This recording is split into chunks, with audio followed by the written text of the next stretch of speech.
Warning, we are not your attorneys. Please, don't take anything we say as legal advice. I'm Geoff. I'm Mike. And I'm Derrick. And you are listening to the Not So Grand Jury, which is now sponsored by Morwa P. LLC.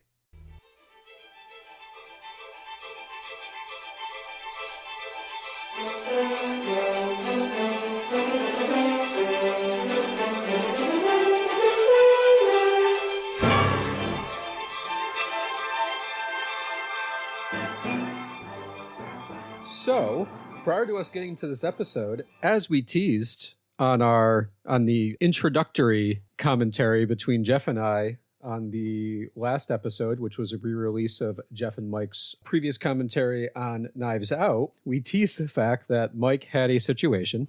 Mike is alive. He is here, and he is with us. So, Mike... He does not appear to be in custody. Yeah, I got out on bail, guys. Awesome. You are both my attorneys. I'm retaining you right now, and you're going to give me some legal advice. And if it's hang on, then we have to stop recording. If the advice at the end of this is don't release this, then we will not release this. So yesterday, somebody tried to break into my apartment. Ooh. And by break in, I mean my fiance was leaving to do laundry, and they kind of grabbed the door on the way out, and she hadn't locked the door because she was just running around the corner to do laundry. So they got into my apartment.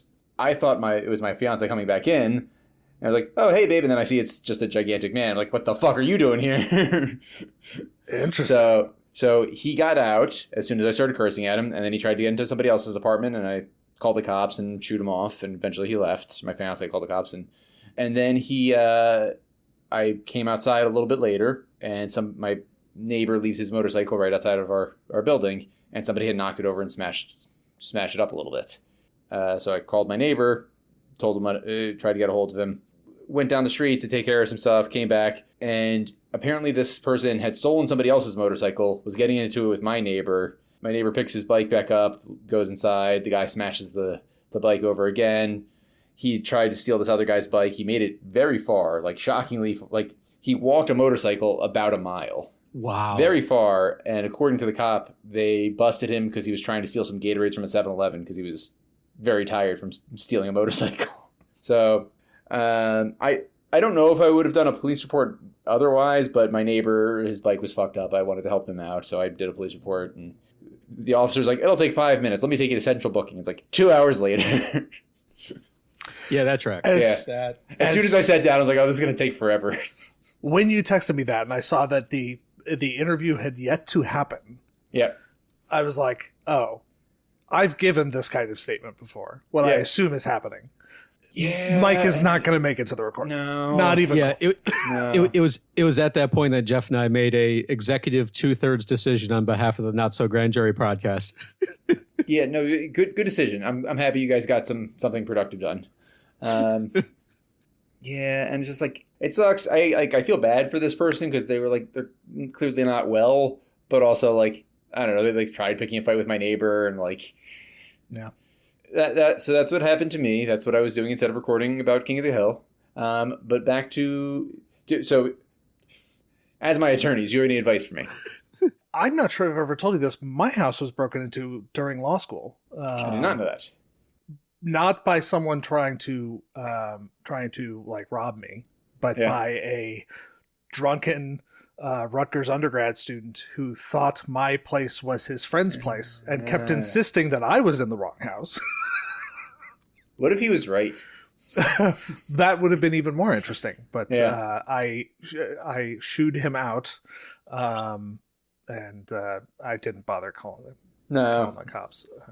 That was the excitement I had yesterday. Yeah. Wow. Well, we're on a podcast where we don't give legal advice. Yeah, that's true.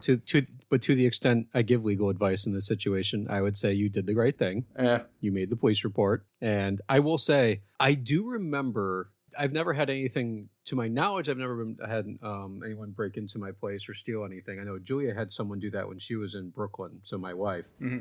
But the number of stories I've heard about people coming in, when you go do laundry or you just pop out for a second or whatever. Yeah. Always lock your door. I am at the point where I literally, we have a front door and back door. Yep. In a condo in DC. I still, if I'm just walking to the car or Yep. like whatever, I found myself locking it almost as a Yeah, matter no, of that's course. absolutely what you should do. It just, Yeah. slips your mind occasionally. And But it's just interesting because it's like you wouldn't think you need to do that, especially when you're, yeah, but here we are. like in the end, we're fine. So I'm not like that stressed about it. But yes, always lock the door. Lesson learned. But yeah, that was my excitement. And I'll keep you guys posted on it if anything else happens to that. I will note something that we're all familiar with the concept of Shut the Fuck Up Fridays. For those who may be unaware, that is a meme that went around of a couple of attorneys encouraging people when being interviewed by police to shut the fuck up. And in general, that is good advice. If you're being interviewed by law enforcement, it's better to have an attorney with you than not. If you are the victim of a crime, and I say this having been the victim of a crime who didn't bother calling the cops because it was a drunk frat guy, but going to the police when you are a victim of a crime, it would be something of a barrier if we expected everyone who was reporting crime to have an attorney with them. That is sort of a caveat to Shut the Fuck Up Fridays. I was aware of this as I was in the police car. Oh, actually, additional detail. The cop, who was very polite to me in the whole thing, we ran every red light in the entire city for no real reason. just casually, like, let's get there a little sooner. Interesting. But a guy was very polite to me. But like on the way to the station, I was just like trying to remember every detail as carefully as I could, and like I wanted to make sure that I wasn't saying anything inconsistent to the best of my ability, because like it's very easy to like slip up, and like even as I was doing it, I was like, wait, which event happened first? Which happened second? And you want to be consistent, yeah. And actually, I'll tell a story. We could easily cut this, but it's a example of talking to law enforcement when you have been victim of a crime. So the most recent time I talked to a cop, when there was, again, because technically my wife and I were victims of a crime, was when someone stole our license plates. Oh. Which at the time, I wasn't dumb enough to be smart enough to understand why you would do that. And then I got 30 tickets from my license plate from the automatic cameras in the next month. And I realized why you would do that. Because they just want to speed through the city or commit crimes or whatever with the wrong license plate. Yeah, you are going to be questioned about a murder or something. Now, to my knowledge, none of that happened. They never questioned me, but it's also because I reported it the second I saw it. Yeah. So what's interesting was, I live in D.C. I had taken my car to Virginia to go see my sister who lived in Arlington at the time. We went to lunch. I had parked in their sort of guest parking lot. I came back to my car, looked down, and was like, that's not my license plate. Sure. They swapped it with their own or swapped it with an extra? Well, so here's the thing. I then drove back to D.C., and then we called the D.C. cops. I explained to them the story, and they're like, do you know if it was stolen in D.C. or in Virginia? Because I realized I hadn't moved my car in a couple of weeks because we were out of town for vacation or a few other things, I actually had to go to the security cameras of our garage for when I left that morning to see whether or not that was the right license plate, so we know whether the crime occurred in D.C. or Virginia. The D.C. cops wouldn't actually talk to me until I could confirm where the crime had occurred, because there was a chance it happened while we were at lunch. It turns out it happened sometime in the last couple of weeks. Weirdly, in our garage that's supposedly, secure, but let's not get into that whole thing. Sure. And then we got a crap ton of speeding tickets over the next month from a red Audi, despite the fact that, my car is not a red Audi. It was a silver Honda Civic. But thankfully I had done the police report and got all the information, because then I could ship that off along with my, every time I contested it. And that made life so much easier rather than having to explain a story or whatever. So to the extent we have any legal advice, if you're a victim of a crime, make a report, because you never know when it could be useful. It was useful for both getting a new license plate as well as for all the crap that happened otherwise. Plus, who knows if someone used my license plate to do something bad, as Mike had noted. You needed the record as to when it was, at least when you noticed it, to be able to sort of time everything out. So anyway. Sorry, you gave me, you reminded me of something else. Eventually, this is just going to be story time with Derrick, Geoff, and Mike for a little bit. We don't have much to talk about in the King of the Hill season. We'll get to that in a second, So this is so much more exciting than what Mike Judge came up with for 10 episodes. You both know about this. This was well after law school. I was living in D.C. and was victim of an attempted mugging on the D.C. Metro. And it all happened so in the D.C. Metro, it extends beyond the city limits of D.C. into Virginia and Maryland. And one of those crossings is under the Potomac between, I think it's like Foggy Bottom and Roslyn, Virginia, on the Blue Line. And that is where it happened, between those two stations. And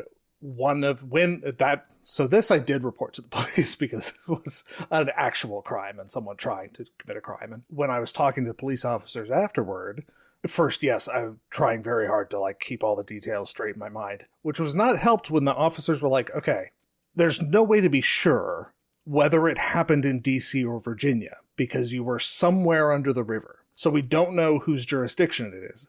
It will be simpler if you say it happened in DC, right after you left Foggy Bottom. I'm surprised that they don't have, usually there's some agreement on those metros that it's a joint venture.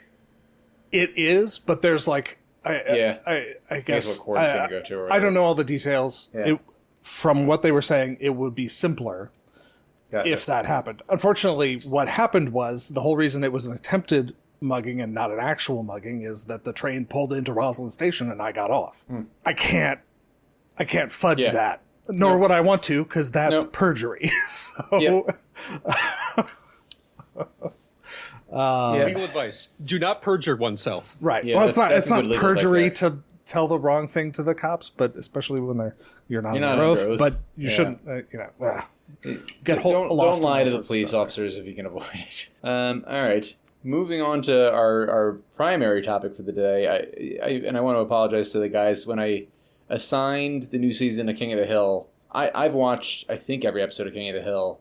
The first 13 seasons, they're probably physically in court, 2 times a season. Not to mention that there's just a bunch of times that they're dealing with lawyers or Dale is violating some code for the neighborhood or something. I was going to say, in fact, none of the ones we've done involved a court scene, so apparently there's a lot more we can do. There's an episode early on where a judge orders Hank to catch a fish with crack cocaine. And it totally makes sense in the flow of the story. Okay. This sounds like a future one. I'm perfectly happy to assign that. Assign it. Yeah, like it's homework. Next. Well, so I should say season 14 of King of the Hill was 10 episodes. There's apparently 10 more episodes coming, which I presume is season 15, and maybe more after that. So we will have other opportunities if we want. So I'm just going to give a brief summary, and unfortunately there were fewer legal issues in this season than we'd hoped to, but season 14 of King of the Hill marks the series return after about a 15-year hiatus, premiering August 4th, 2025, on Hulu and Disney+, set about 8 or 9 years after the events of the original run. The story finds Hank and Peggy back in Arlen, Texas after Hank's propane work in, as Peggy would say, Saudi Arabia. Adjusting to America transformed by modern trends. Their son Bobby, now 21, owns and works at a German-Japanese fusion restaurant in Dallas. We see some familiar faces: Dale, Bill Boomhauer, the Supernussenphones, each returning with cultural and generational changes. Most of the original voice cast returns, although unfortunately John Hardwick, Jonathan Joyce, Brittany Murphy, and Tom Petty have all passed. Also, random thing I learned today: Jonathan Joyce, he was the second voice actor for John Redcorn. The first guy had also passed away. I think the biggest issue is in episode 10, which we can get to in a second. There were some smaller things throughout the season. We can go over the business venture that Bobby has with the Wasana-sans, where he owns like a 15% equity in the restaurant, but it seems to be sweat equity, so it vests after a certain point. But we don't know all the details other than it's the Wasana-sans who are funding the restaurant and they have the controlling interests. I have a quick question about the plot, or I guess the plot of the prior seasons. Does the show, do the first 13 seasons of the show end with them heading off to Saudi Arabia? No. No. Okay. No, they're Okay, I had no idea, so I wanted to. No.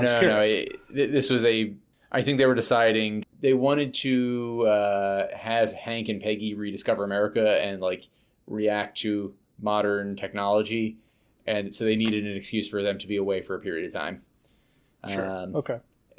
So just for the audience's sake, I've seen every episode. Derrick watched every episode of season 14 and like a handful of episodes prior to that.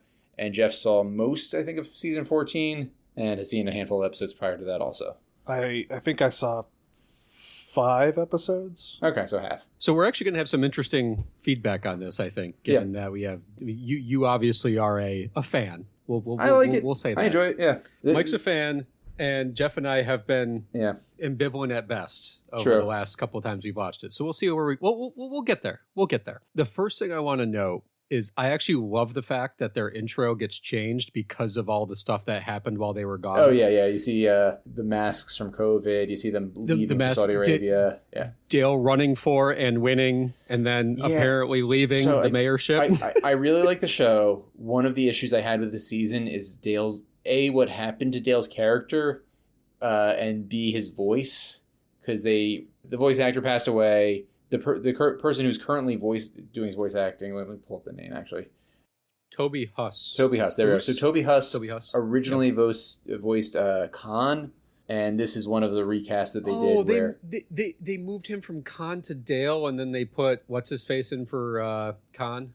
Yeah, I don't know how much we want to get into this, but they didn't want to have a white voice actor voicing an Asian man, so they moved him over to that role. I didn't like the voice. I didn't like his voice as Dale. Well, I'll tell you, I also don't like Ronnie's voice for Khan. So everyone else on the internet is complaining about it. It didn't bother me. The Dale voice bothered me. So I guess here's what's interesting. I'm trying to remember if Khan's in any of the episodes. I've seen Khan in an episode. I can't remember when. I don't know if we covered him in any of our episodes. I forget if we did, but I've certainly seen him in sort of like in my random watchings of King of the Hill over the years. That grated on me. Which is interesting that would actually grate on me when I'm not that active in the. But on the forums, most of the fans agree with you. There is also the thing where I think John Hardwick was around for some of it, so they have a couple episodes where his voice in, and then there's some where he did part of the recording and the voice switches back and forth. Oh God, that's even. I mean, episode 2 was was difficult for me. Because it's 2 different people. Yeah, and you can hear, and it's like they're doing their best with that. I think John Redcorn's actor did all of his recording, but I think there's a reason I think there's a reason he's in fewer episodes and only briefly speaking. Like episode 10, he could have had significantly more lines.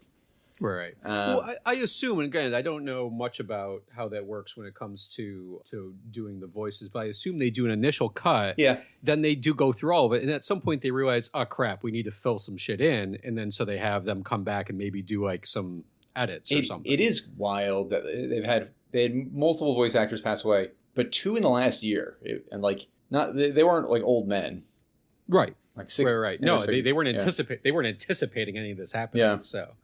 Yeah.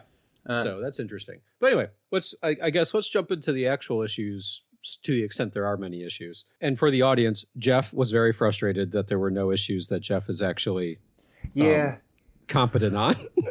Not that I wasn't competent on. It was just there's very few issues. We can talk about who's liable for Peggy's bed bugs. If you guys have thoughts on that, sure. Peggy, in an effort to kind of bring the community together, starts a little book share program, and apparently the books all have bed bugs, and everyone is getting bed bugs, and Dale Gribble is doing his Dale Gribble best to profit off of this. This has to go away quietly, Dale. No one can know it was me. Oh, I know how to fix your problem. I spray the rest of the houses that brought home your buggy books. I make money, you get off scot-free. Everybody wins. Except the bugs. The bugs die. Which that's a very in-character thing for him to do. Yes, from what little I've seen of the show, he seems very consistent. Yeah, I mean, I will say, like, as I know it to you guys, like, bed bugs do hitch rides on library books all the time. There is actually New York Times articles. There's New York Times articles on it. Yeah. In fact, I vaguely recall at my I forget if it was my elementary school or my middle school, there was some type of thing when I was there at some point where they were like, they got like a bunch of books from some donor, and it turns out they were all infested. But libraries are aware of this. Like if they get a big batch, they from nowhere they're not really sure of, they actually spray them and, do things like that. Not Peggy, who, as we know, is real smart and knows everything, totally was aware of that possibility. Mm-hmm. Listen, it's not the most exciting thing to talk about, but I will say it is kind of hilarious that it ends with the book burning. And then the commentary on the headline is Mormon family burns books or something. Yeah. That was, they like putting a little punchlines in there. No, it was actually it's very well done. Yeah. I will say I like that episode. It's very written very well, but not much to talk about in terms of the legal side. I mean, there's a liability aspect. I don't know if the library, if a free library has liability, but certainly once they knew and they didn't inform people, they probably had something. So, this isn't directly related, but I'm going to semi-relate it to something I do for a living, which is I'm a business attorney, so I advise people who have businesses. It is always the stuff where you don't get paid much that are the biggest liabilities. The number of people who have side businesses, and I'm not saying this was a side business for her, but it was certainly a side fuck around. Yeah. Those are the things that can lead to the biggest liabilities. Because you don't get even if you're not getting paid much. Right. Yeah. So a lot of people I get this all the time. Someone reaches out to me to be like, hey, I'm doing this thing on the side. It varies from selling t-shirts on Etsy to, I mean, even soccer refereeing and sports refereeing and things like that. There are very random liability issues that come out of that. And if you don't have a separate business with a structure and you do something that harms people, they're coming after you individually, which means they're coming after your personal assets. And you don't have business insurance, you don't have liability. Like, it is a thing. So, I have advised many a client on this, and to the extent my clients are listening, you know who I'm talking about because I've advised you on this exact issue. And sometimes it's actually benefited people. I've had clients that, they don't make much money off of it. And in fact, me advising them to set up an actual business structure has helped them because a couple times they did get involved in a dispute. Yeah. And it made life a hell of a lot easier than having to be suing you in your individual capacity. Also, getting the business insurance is relatively cheap and it's just an expense for the business, so it's not taxed. So definitely worth doing. Right. And again, I'm not saying that I would advise anyone who had a lending library to do this for free, but it does bring up the whole thing of it's amazing how the little things can lead to big liability. I was going to say, what do you think Dale's liability is for knowing what the source is, but not telling his actual clients, essentially just lying to them? So I was actually thinking about this the other day. It's a difference between whether it's contributory negligence or comparative negligence, because there's a whole thing about he is certainly partially at fault. And we know he doesn't have insurance. This has been covered in prior episodes. We know he doesn't have insurance. We're convinced he doesn't have a business structure. We're convinced that him and his wife are personally liable for anything he does that's stupid. Yeah. But he got insurance through himself. Probably not the ideal scenario. We learned that from a previous episode. Yep. I'm confident Dale's partially at fault, but honestly, this is a scenario where Peggy is mostly at fault. Yeah. He's not a great fact witness. Let's put it that way. He's not a great witness. I want to come at that from a slightly different perspective, and in that Dale is marketing his extermination services. He is not telling people the actual source of the bed bugs, leaving them to go back to get another book from the little free library and reinfest their house. He didn't lie, but he didn't tell the full truth. Yeah. Well, but he was lying. He was lying left and right about where it was coming. Oh, I heard so-and-so moved up from the south, or was just visiting somewhere or other. We'll drop a clip. I don't get where they came from. They thrive in cold climates. The Turners just got back from New York. I hear they thrive in hot climates. Min was just bragging about her trip to Fort Worth. Seems the thrift store was the outbreak's ground zero. The Garlands love buying people's old stuff. Cheap bastards. How's our situation? I flooded the zone with misinformation. No one suspects you. You're welcome. Are you sure? No loose ends. I will not be a pariah like you, Dale. Yeah, and actually, I'm not sure if that's true or false because I don't know enough about King of the Hill. Sure.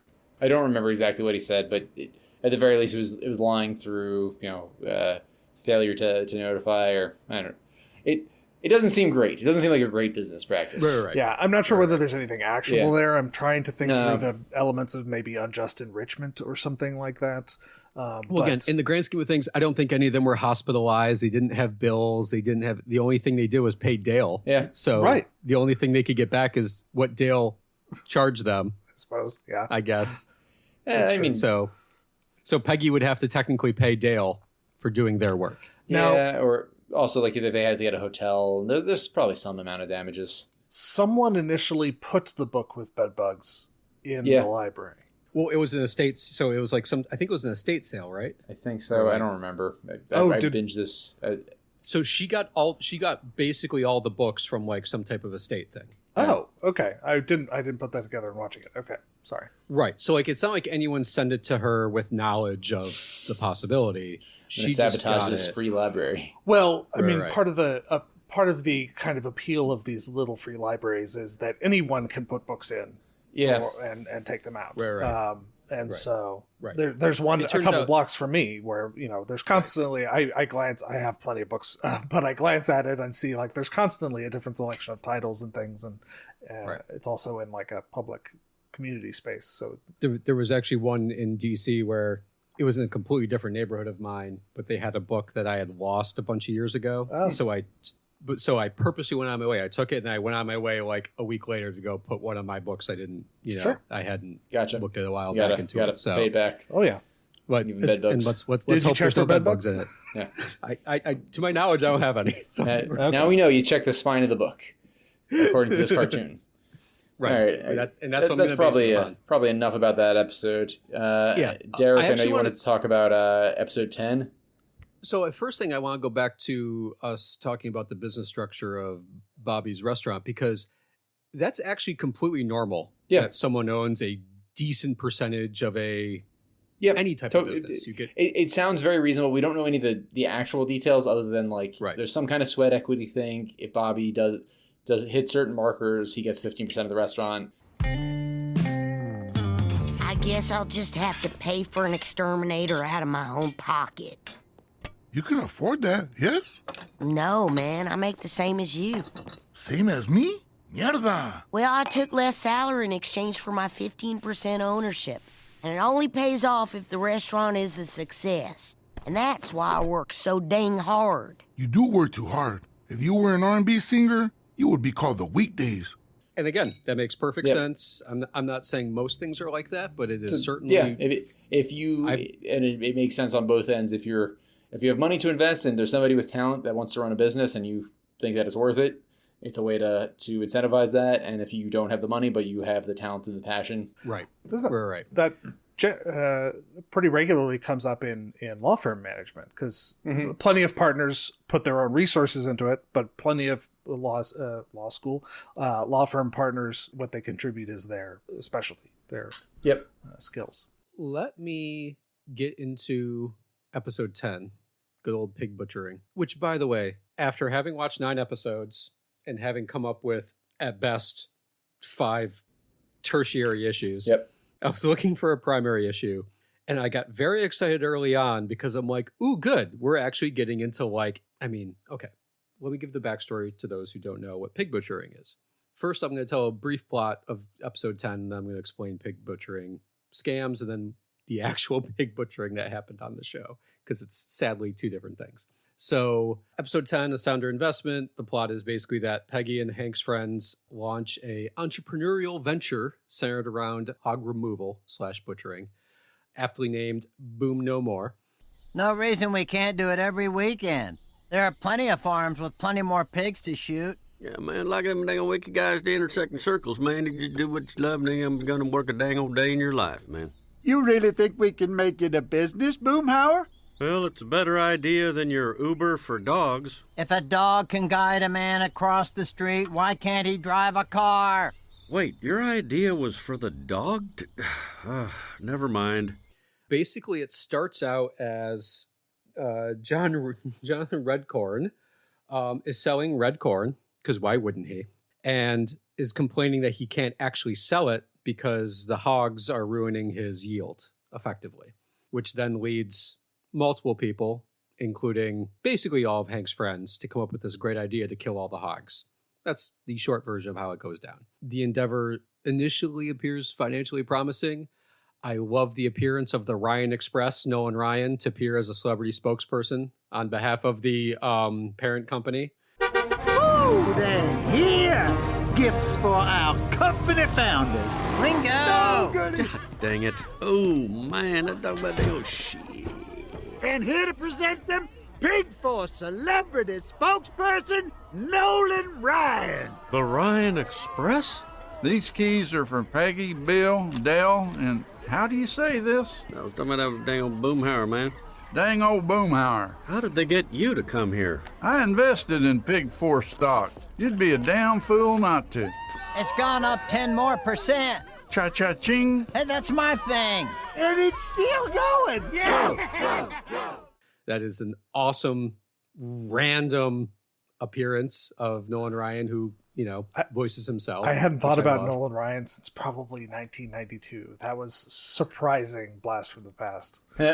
Listen, I am a huge fan of the Ryan Express. I had a very big baseball card collection back in the day, and one of my prized possessions was a Ryan Express rookie card, which I have in my possession still to this day. All I can tell you is that when he appeared, I laughed my ass off. That's fine. for my own personal reasons. But to get back to the plot, the important part about the plot is that Hank really is questioning everything about the adventure. He doesn't think it aligns with Arlen. He doesn't think that they're going to make money. He thinks it's promising too much. He, of course, goes back to his old boss, our favorite guy, Strickland. There we go. Strickland Propane. Yeah, Strickland Propane, because that's honestly the very few things I know about King of the Hill is because of our talks about the antitrust issues with Strickland Propane. So his former boss, Mr. Strickland, comes back into it and basically tells Hank don't invest and then invests himself, which is awesome. And so basically it appears, we don't get much information on why the stock tanked, but the short version is that they started a company, they promised a lot of stuff, some bigger company bought them, and then the bigger company's stock price tanked real freaking quick, and they lost all their money. Although it sounds like they made some because, well, they certainly got SUVs out of it, and they got some big old trucks. Do you think those guys tried SUVs? They got some big old trucks, and I remember Peggy saying, and we'll drop the clip, and I believe she said they also got some cash payments. So they got something out of it. Yeah. But anyway, in the end, the stock price tanks. It turns out that Hank had invested at the very last minute at possibly the worst possible time. He basically invested in the price may have tanked as he was walking out of the bathroom after he had bought the stock. But Peggy had already sold her version, so it sounds like they didn't lose much money. Peggy, there's something I need to tell you. I know I often invoke the tortoise and the hare, but the truth is, when that story was written, the tortoise didn't have the power to throw his nest egg away with a click of a buy shares button because he'd watched his slow friends make fast money. Are you saying you bought stock in Pig Force? Yes. Right before it crashed? It was almost like I caused it. Oh, Hank. I know, and I'm sorry that because of me, we've lost our money. To make it up, I can hold off on buying the new jeans I wanted. Hank, we did not lose it all. I sold my shares before the stock crashed. You did? Why? Well, when we sold the company to Pig Force, I heard your voice in my head saying it was all happening too fast. I also heard you say, Peggy, you still have to pay insurance on those trucks. But the point is, Hank, I made the right decision because of you. And then they find a new way to help John Redcorn by just basically putting the hogs into captivity rather than killing them. And then basically the episode ends with John Redcorn selling his business to Peggy and Hank. And of course they're going to invest because why wouldn't they? Here's what's interesting. I got really excited about the possibility of Mike Judge doing an episode on pig butchering that involved a pig butchering investment scam. Unfortunately, it's not a pig butchering investment scam. So a pig butchering investment scam, and many of you out there have probably gotten the messages, and hopefully you have not gone too far down the road. It's basically a scenario where scammers use multiple methods to contact people, text messages, dating apps, social media, so on and so forth, and then occasionally take the conversation to WhatsApp or WeChat or another sort of offline, quote unquote, messaging platform. But basically there are these messages that seem harmless. These act like they've messaged the wrong person, or they're just, people trying to get to know you. And they can spend weeks or months in casual conversation, talking to the potential victim. They may show off a lavish lifestyle, appear successful, but eventually they get to conversations about investing. And then once they've gotten sort of the person's trust, they then propose an investment opportunity, typically related to crypto assets, because they are able to not be very traceable. Shocking. They basically, who would have thought? Because we all love crypto, and it's only great that crypto is being deregulated, right? Mm-hmm. That's great in the grand scheme of things. And anyway, the scammer basically offers to train the victim on how to set up an account, purchase assets, guide them through the process, and they convert their cash to crypto. And at some point, they basically channel the crypto. So the crypto services aren't involved, but they channel the crypto services into some other thing, and that's how they steal the money. It's called pig butchering because they are slowly fattening up the victim over the time to then take all of their money. That's effectively how this works. That is not what happens here, which I'm very disappointed by, because it was, from my perspective, as someone who has not terribly recently advised on a pig butchering litigation, I got really excited because I thought that's what we were going. That's not what happened. Now, what I'm a little disappointed by, and it's not disappointed, it's because we've actually been sort of at the forefront of this. We're recording this on August 11th, so we're only 7 days after King of the Hill was released. There's not much out there on people sort of thinking, what was the point of this episode? Interesting. Normally we can do some research on this because it's been at least months, if not in many cases decades, based on what we select, to be able to go back and, see what the experts have talked about, see what bloggers have talked about, and sort of do our own research. There's not much out there on this. So I'm actively going to ask you guys, were they just riffing off of it and just trying to fuck around with it? It seems intentional. Because it's just interesting that they specifically refer to, it's a pig butchering company. I mean, but it's not a pig butchering investment, which is really interesting. It could be that a little bit. They also do have, there's an older episode where they do actually have like a pig butcher scene. I watched it. Mike, I can't believe I'm saying this. I watched that damn episode because it came up when I Googled it. That's the most unhinged episode in the entire show. I was about to say, I have questions. It has actually colored my opinion of season 14 by watching to give some background to the show is like mostly pretty grounded, and they get into like weird situations when they kind of run with a plot for a little bit too long. But that is like clearly the most unhinged episode. We're talking about an episode from, I don't know, was it season 8 or 9, where somehow they end up with some rich man who owns a butcher factory, and like he's going crazy and he wants to raise, I think, Luann as like his perfect bride, and then he ends up on the butcher line and gets killed by the machine. It's completely insane. That's just off of my memory from watching that episode, years ago.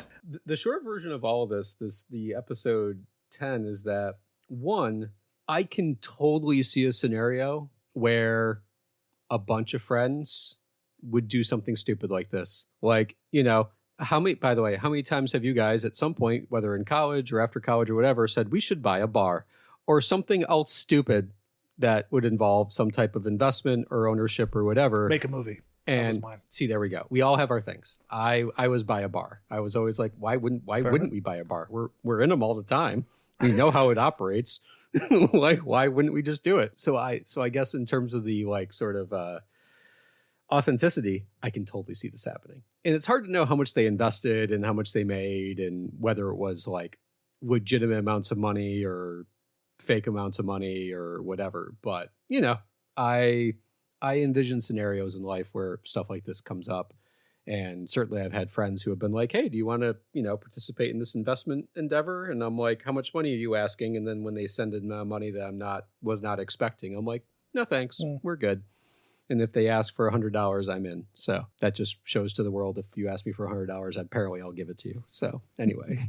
What I found entertaining about this scenario is that it is sort of the stereotypical tech startup arc, where, they have lofty dreams. They don't actually ever make any money with it, but the hype sells it. They get bought by a big conglomerate and reap those rewards after having frequently done very little actual businessing. But he has, Mike Judge has lifted that and placed it in Arlen, Texas, right? Which I found entertaining. I do. You're correct. It's basically a startup that went through pre-seed funding and then never had to do anything else, but also immediately failed. Yeah.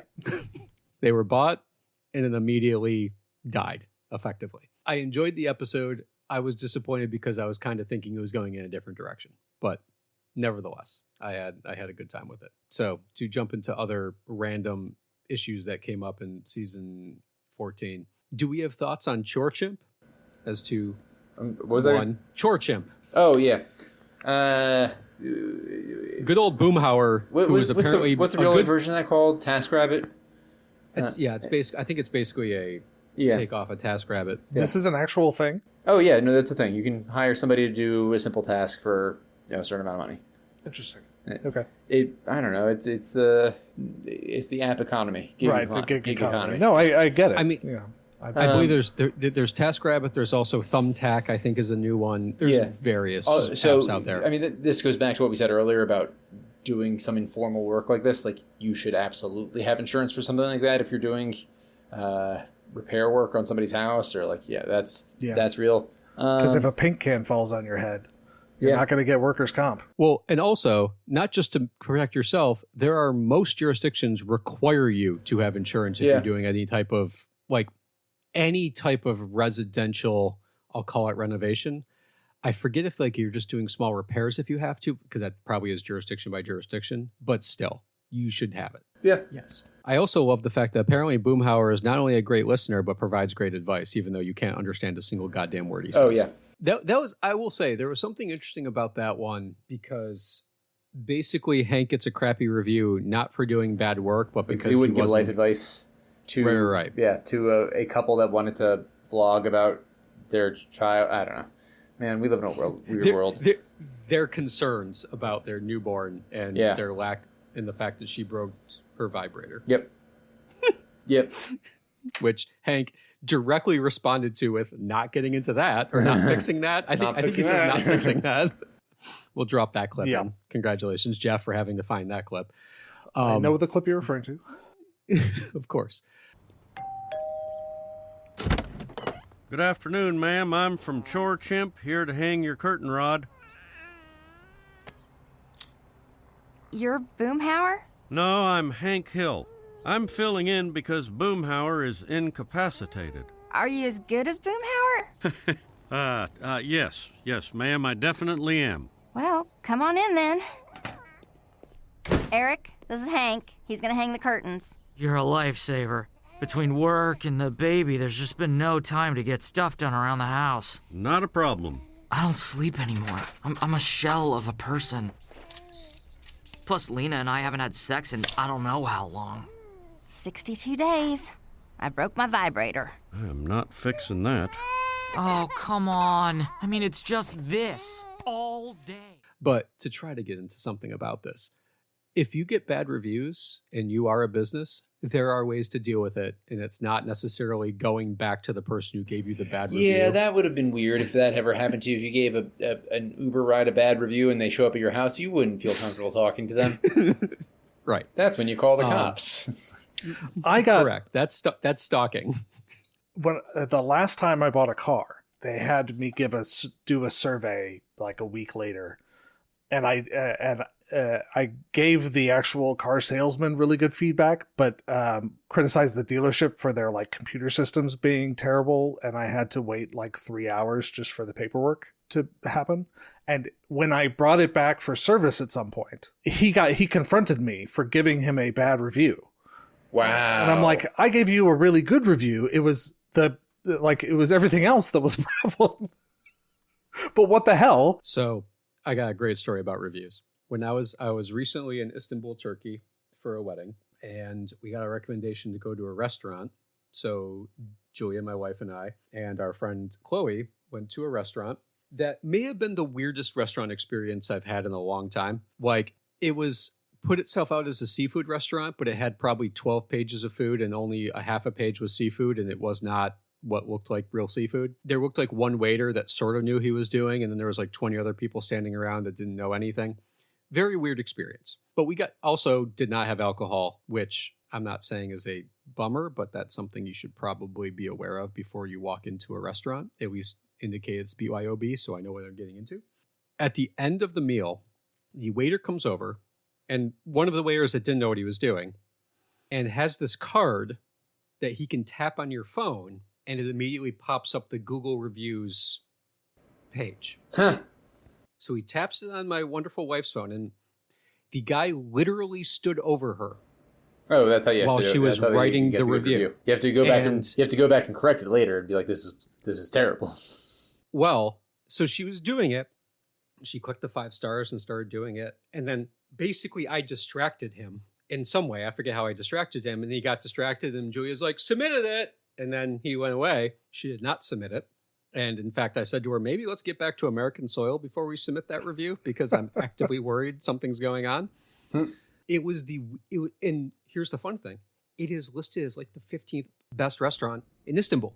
Oh, wow. Because of that situation, I think. Probably. Sure. I think they force people to give like 5 stars beyond, like, against their will. And they get from there like phenomenal reviews. So there's that. That's one way of handling it. Interesting. So, yeah. Don't apps like Yelp usually have mechanisms for people to go to if the businesses are like essentially paying for good reviews or getting good reviews through scheming? I'm sure they do. I can't tell you about Istanbul or how that works or whatever, but I can tell you that if that happened to me at a local restaurant, I would do something about that. But yeah, I mean, listen, to go back to what we were talking about, there are ways to deal with bad reviews. I have a great example from a previous law firm I worked at where, like, this would have been, not to date myself, it would have been about 10 years ago. The firm partners were not aware of the fact that we had a 2.5 stars on Google. Yep. And so I brought this up to their attention. They're like, what's going on? Well, it turns out there was a couple 1 stars with no explanation, no nothing from like years ago. And they're like, we weren't even at this address back then. So that was something to complain about. And then my favorite one was that there was a 1-star Google review for a law firm that had the following commentary: tacos were cold. We're a little confused because there had been no taco place at that address for a very long time, or ever, to our knowledge. But we were able to, go to Google to be like, we're a law firm. Can you please get rid of these reviews? And then they ended up getting a completely normal, reviews on Google. Because I think there was like one client maybe who had said like, you guys have a really bad Google rating. And I'm like, I didn't know people looked it for Google for any type of rating. I'll tell you, my firm's not on Google and I'm okay with that. Sure. So yeah. Anyway. One thing you can't do is generally sue over them because they're prototypical opinion. So I will so we can get into that. Well, you can sue anybody for anything. Well, right. I'm saying you don't have a legitimate cause of action against someone. I was going to say, that brings up a whole other thing. Can you sue to piss people off and make them spend money? Oh, of course. Sure. That's something that happens all the time. But do you actually have a cause of action? Really, the only thing. So, like, you can leave a bad review at a restaurant. That's, you can do that as much as you want. But if you defame someone, that's a different issue. Mm-hmm. So, like, there are lawsuits out there. And usually they end up in settlement of some sort. I'm not sure if I could tell you off the top of my head if there was any that have a result that where someone basically defamed either a chef or, someone that was like, responsible for the establishment and they sued over it. Like that does occasionally happen. In fact, I've actually had clients that have asked me what to do about the fact that someone is leaving bad reviews. And actually there was one client of mine, well, potential client, we never retained them, who was getting consistent 1-star reviews from the same person who kept creating new accounts to give them bad reviews. Oh, interesting. It's amazing how great a cease and desist letter is when you threaten enough stuff. And yeah, that works real well. As soon as the letters usually work pretty well, unless it's a really crazy person. Correct. So there are scenarios where cease and desist letters work very well. But yeah, that is a scenario where you can certainly sue over it if you are hurting someone's business by blatantly lying and defaming and so on and so forth. Other than that, giving a 1-star review because a restaurant blows, like giving a bad review because someone treated you like crap at it. Yeah. You can do that all you want. There's nothing wrong with Yeah, that. don't lie and say like you got some medical condition from their food or something like that. That is not opinion. Correct. Yes. All right. I think we kind of hit all the topics. What did you guys think of the season? Yeah. I'll Mike, I've been going back and forth on my review for entertainment. Yep. So I actually think I want Geoff to go first because I'm pretty... I'm curious what Geoff... I don't know. Geoff might have positive stuff. I don't know. So... He's surprised us before. Let me mention 2 things. Where you have a couple has divorced but have been nonetheless living together and posing as a married couple for several years. I believe this is raised in episode 7 or 8. I can't remember off the top of my head, but I think the Khans, it turns out, have been divorced and putting on a different face publicly. Dai Liao. Okay. Yes, I'm living in the garage because me and Min, we got divorced. Divorced? But we just saw the 2 of you together earlier tonight. Oh, for show. Divorce is a mark of shame in the Asian country club community. If they found out, I'd be the lowest of the low, like a Laotian Bill Daughtry. It could taint Connie as good marriage material in the eyes of the Wasana songs. Does Connie know about the divorce?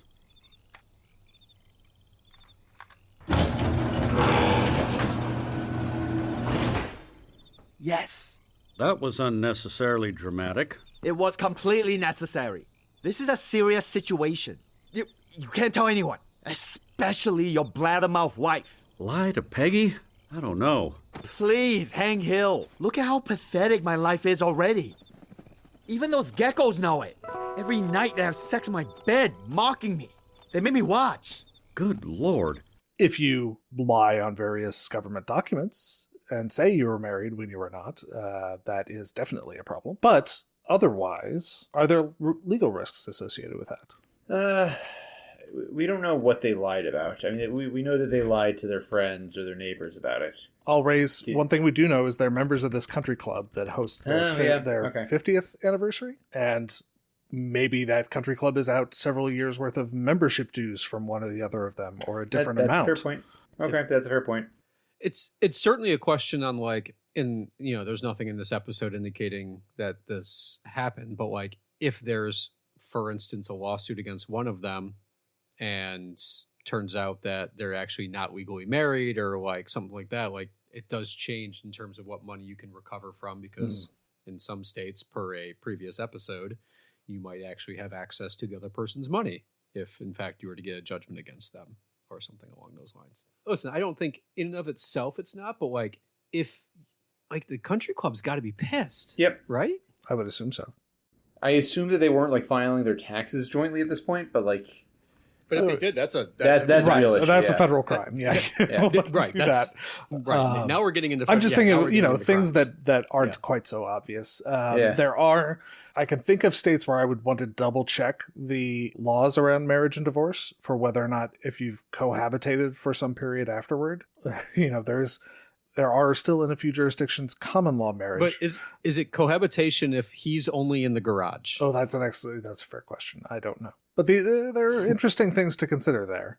I mean, I'm very disappointed in the writers and Mike Judge for not coming up with more courtroom stuff, because as Mike said, I expected a lot better. I watched the whole season.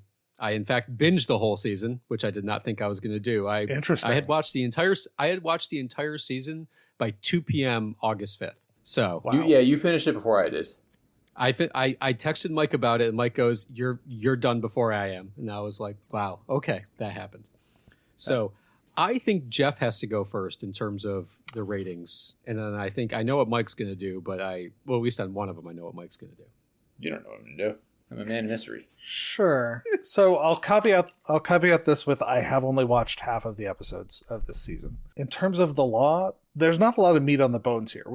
There are some things we discussed, but it's not as though there are more legal issues raised by the facts of the show that aren't really addressed by the show in any way. So it's difficult to say, did it get it accurate or not? What I did see of it was, I mean, like you said, Mike, it is a reasonably grounded show. Nothing I saw was like, well, that would never happen. At least nothing immediately leaps. Well, I don't know that some big conglomerate is going to buy up a pig shooting business, but who knows? No, but you could imagine a new business starting. Like it's not an outrageous plot point for. Yes. Yeah.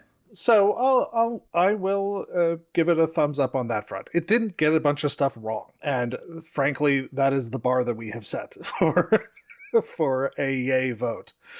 So that just says how bad some of the stuff we've watched in terms of the law. So on the law, yay. Entertainment value, I got a couple of laughs. I think I talked about them already, but I'm still not a fan of the show. Yeah.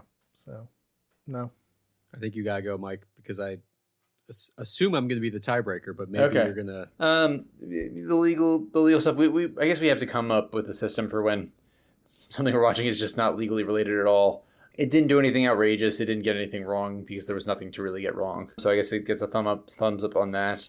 I mostly liked it, and the things I was stuck on are things that I should just get over, where like the characters were kind of flattened and they didn't grow at all. I didn't love Dale, and that was weirdly a sticking point for me the whole season, but I'll probably grow used to it. So yeah, I'll give it a thumbs up. Yeah, go on, Derrick. So it's a thumbs up, a yay for both? Yeah. Okay. I'm shocked, Mike. I'm shocked. So on the law, I'll say thumbs up too, just because, again, there wasn't much. Yeah, I agree that this is one of those cases where, like, it's going up to the appellate court, and the appellate court's confused why it went up to the appellate court. I guess we have to do this. It's like... It's an appeal by right. We have to hear the case. Right. We have to hear the case. It's one of those where, like, the briefings lasted like 75 pages, and their actual, like, judgment was like a paragraph of like, yeah, duh.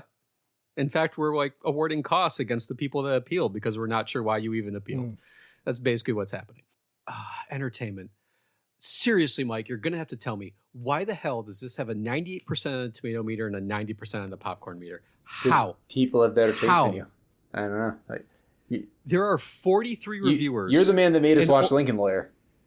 There are 43 reviewers, and every single one of them except one decided this was amazing. No. So Rotten Tomatoes is just it's binary. It's thumbs up, thumbs down. So they all said it's better than bad, I guess. So here's the thing, and I can't believe I'm getting into this.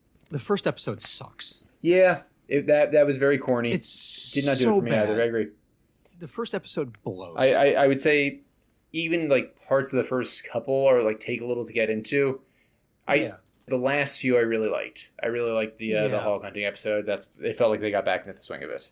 Oh, random thing that we haven't talked about. They changed so many voices. Bobby's voice is still the same as a 21-year-old man. And this was an intentional choice. They like researches, like we couldn't imagine doing the character without this voice. There are adults who just keep their voice from childhood until adulthood. While we were talking, I was looking up The Simpsons on IMDb, and they have the bulk of the Simpsons main cast has remained the same. Yep. For 35 years. Yep. They're just making money. Oh yeah. Right. I don't blame them. Yeah. And also remind me, it's been 35 seasons and none of them have aged. 36 now. Bart did in the. I saw as I was doing this the season premiere of the 35th season, which was last year, was Bart's birthday. So he has at least aged a year. 1 year, which I imagine they mentioned a bunch in that episode. I have no idea. I haven't watched The Simpsons since probably 2005. When did the movie come out? I think that was the last Simpsons thing I went out of my way to watch. Actually, one thing that I will mention, a legal adjacent thing that I'm impressed they got right. When they are all, when in the pig butchering episode, they're having a business meeting, they make a point of saying, Hank, this is the investors are in an executive session. You're not an investor. You need to leave the room. All right, so the purpose of this meeting is to discuss... This is an executive session. Company officers only. And who are you? Sorry. Connor Felice, accounting. Look, Connor from accounting, I don't know how to kick someone's ass over Zoom, but I'll figure it out if you try to put me out of my own kitchen. Hank, if you want to stay, honey, there is still an opportunity for you to invest in the company. In exchange for my 30 years of exterminating experience, I get stock options. That's guaranteed money. That's not how stock options work. How do they work, Hank? I have no idea, but it can't be that. I'll take my coffee outside. I moved the... Oops. That is how that would happen. It may not be in his own kitchen, Yep. but nonetheless, that is how businesses work. We will drop the clip of Hank threatening to punch him over Zoom for Right. kicking him out of his own kitchen, but I do think that that is fair. So, okay. I'd like to thank you guys for getting off on a tangent so I could think more about whether I'm going to approve this or not. Sure. Because I laughed out loud multiple times. I also, there were at least 3 or 4 episodes where I got done with it and thought I was worse off from having watched it. Episode 1's one of them. Episode 3's one of them. Certainly. Like, I got done with the episode and I'm like, I think I would have been better off not watching this. But I will say, overall, I'm not going to watch it again. I can't say it wasn't entertaining in some capacity, though. There's good writing. There's good writing. There's some kind of like, you know, and I'm sure we're going to like find out about it as I like dive deeper into it. Like if I ever do, where like, there's probably some hidden stuff. There's things I didn't really appreciate the first time watching around. If I watched it again, I might. I have a note of some hidden references. Yeah. You want a couple of them? Sure. Fire me because I'm sure I missed them. They never directly address Luann and Lucky. They do play a Tom Petty song part of the way through the season. Which, interesting. That was a nice little touch. Okay. There's like a picture of them at one point. Little things like that. With a little homage to it. Yeah. I imagine they'll address that more in the next season, but yeah. Bobby's restaurant being a Japanese-German fusion restaurant did get a laugh out of me. I will give it that. Because A, cuisine-wise, that is bizarre. And B, historical context-wise, that is just so unhinged. You missed the episode where they do address it briefly. Oh, okay. There's an episode where he's trying to appease both being authentic Japanese and authentic German food, and one of the people from like the German Cultural Society shows up, and I don't know if you've seen any episodes with Bobby's grandfather, Cotton.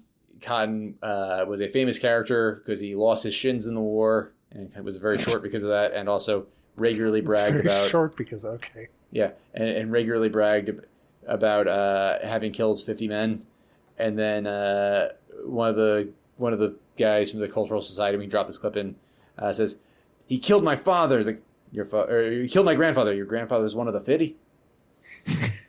May I ask what part of Germany your family is from? Well, I think there's some German, but it's mostly Scottish-Irish descent. How much German? Obviously, it'd be best if you were racially pure.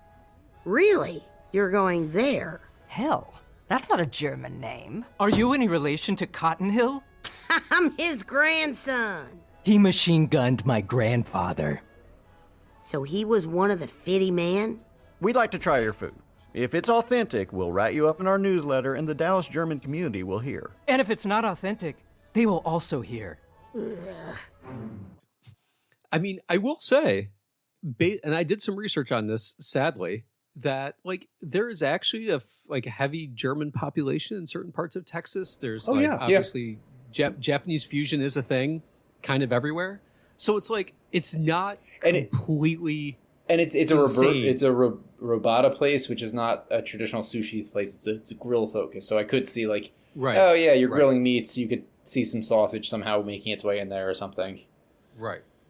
It's ridiculous, but it's kind of... it's ridiculous in the concept of German-Japanese fusion. It's not ridiculous in, like, the cuisine I could actually see working. I could imagine that being, like, a thing that kind of works.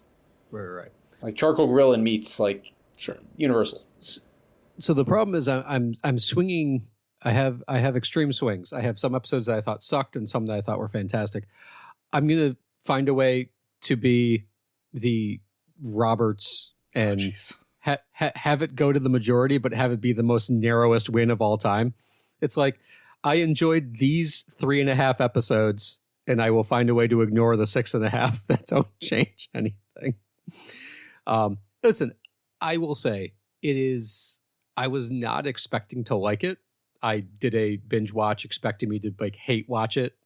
I didn't hate watch it, although after episode 1 I was mad I was still watching it, but episode 1's bad. It is episode 1 I agree. Bad episode. Didn't like it. And again, I understood they had to do about a background, they had to do a lot of things to get you caught up. I just think they did a terrible job with it. Yeah, I'm not sure we needed Bobby butt dialing his mother in the middle of a make. Yeah, that was a joke that didn't need to happen. Did nothing for anybody. No, and like it wasn't like that's like a new thing that like, they didn't know about prior to Saudi Arabia. Yeah. So anyway, I'm approving, but I'm going to do it in the most narrowest way possible and just say I didn't hate watching it. So Mike, we'll take that. Take that as a win. There we go. All right. All right. Good times. All right.